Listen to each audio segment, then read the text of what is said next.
Hey everyone, welcome back to the channel. Today I've got a cracking video.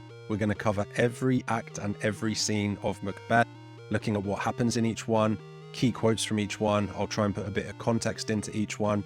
Now, you might be wondering why there's a picture of an old retro game cartridge on the screen with me. And the reason is I'm very excited to present to you a study guide that I'm releasing completely for free. I'm going to go through that with you, but you can download this in the description as well. And I've basically created Macbeth as if it were a retro video game. I just think that the artwork looks really cool, and it just makes revising for Macbeth and learning about it just, to me, a little bit more fun. So let's dive straight in. We first of all need to know a little bit about some of the major characters.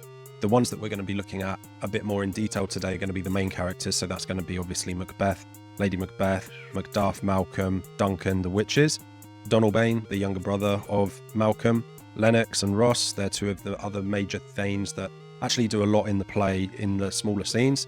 The Porter, for the Porter scene obviously. Satan, that's a really interesting character like in Act 5.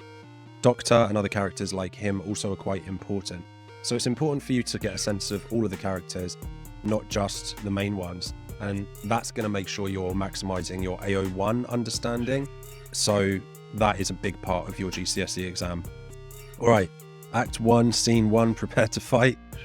We're going straight in. So what happens in Act 1, Scene 1? The witches meet together on a heath. There's thunder and lightning in the background, and they talk about how they're going to meet Macbeth. That's what actually happens in this first scene. And the most important quote from the scene is "Fair is foul and foul is fair." This is a paradox, and it also creates and sets up one of the major themes, which is the supernatural. Obviously one of the biggest themes in the entire play. What I'm going to do as well is just let you know that all of these major quotes, I've got a bunch of YouTube shorts where I go into a lot more detail on each of these quotes. I break down the techniques, I break down the context, all of that. I can't fit that into this video, I've got too much to do, but please do go check that out so you can find out more about these in terms of how you'd write about it in the exam, because that's really my job, is to try and teach you the content well so you can then go and smash the exams, get the highest level. Act 1, Scene 2. Duncan hears of Macbeth's bravery and gives him the title Thane of Cawdor.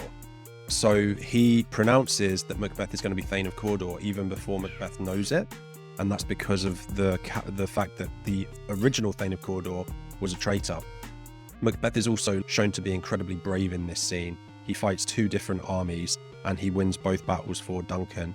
One of the major quotes from this one is when Duncan says, "What he hath lost, noble Macbeth hath won." So he being the Thane of Cawdor. So the Thane of Cawdor loses his title and Macbeth's going to take the title. It is quite ironic that eventually, obviously, we find out that Macbeth is going to also become a traitor and lose his title. And this all links to another major theme, which is loyalty and honour. Act 1, Scene 3. The witches tell Macbeth and Banquo prophecies, sparking Macbeth's ambition. I love that artwork. I love the three witches all hailing Macbeth in the middle. And the major quote from this scene is going to be exactly that moment from the artwork. "All hail Macbeth that shalt be king hereafter." This is all foreshadowing the regicide that Macbeth is going to commit. There's the exclamatory phrase in here as well. And all of this points forwards towards Macbeth's ambition, which eventually becomes a toxic ambition, turns into corruption, turns into the Fall arc, and eventually turns into their deaths, Macbeth and Lady Macbeth. Act 1, Scene 4. Duncan praises Macbeth, but Macbeth starts thinking about how to become king. Banquo also announces that his son Malcolm is going to become the next king by making Malcolm what's called the Prince of Cumberland. And that really triggers Macbeth, and Macbeth's okay, I need to work out how I can actually take over. And the quote, it links to that, "Stars hide your fires, let not light see my black and deep desires." So Macbeth is literally saying here, hide my toxic ambition and the fact that I really do want to become king. And I'm willing to kill Duncan and maybe even kill a few other people if I have to be able to achieve that toxic ambition. There's metaphors in here. The stars could also be his ambition, like burning inside him, right? But he does not want anyone to see how black and deep his desires run. So it's a metaphor. I go into that in more depth in other videos. And it also, this scene links very deeply to the theme of ambition and also brings in the theme of morality.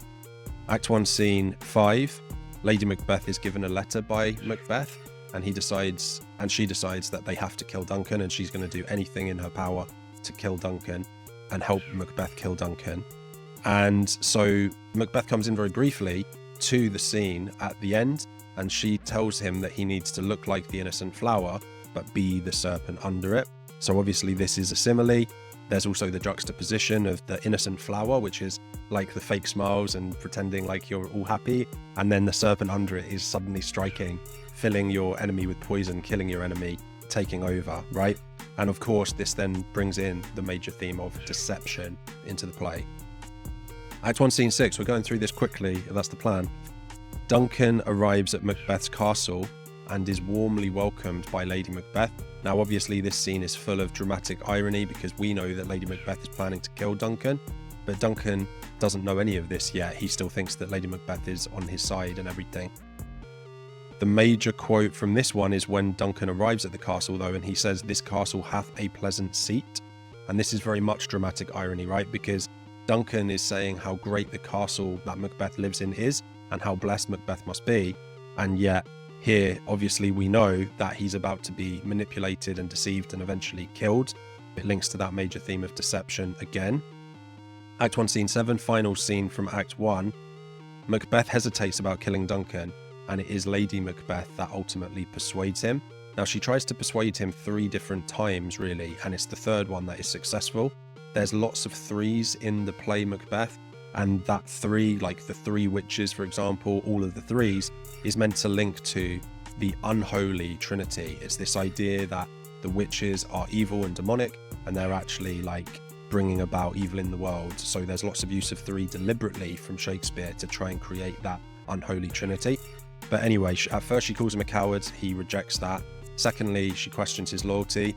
He's shaken by that. And then third, she tells him what the plan actually is to kill Duncan. And she's going to get the drug the guards. And that is what he then accepts. And he goes, okay, I'm in, let's do this.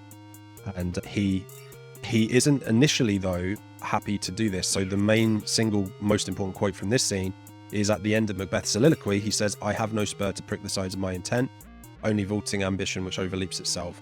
So he's basically comparing himself to a horse here and saying that he doesn't have a guide or a rider or someone to actually lead him to commit the regicide and to actually get away with it. So this links to ambition and power. He's wrestling with ambition and power, and eventually Lady Macbeth is successful in convincing him, here's the way to go. I will lead you and you will follow me. If you want any extra help, check out my website, GCSEEnglishexperts.com. I can help you one-to-one. I can mark your essays. You can go into some of my more detailed courses. There's the YouTube shorts, there's the YouTube videos. For one final time, like this video, subscribe, and share this with some of your mates who are also failing Macbeth. I will help you pass those exams, okay? All right, cheers, see you in the next one.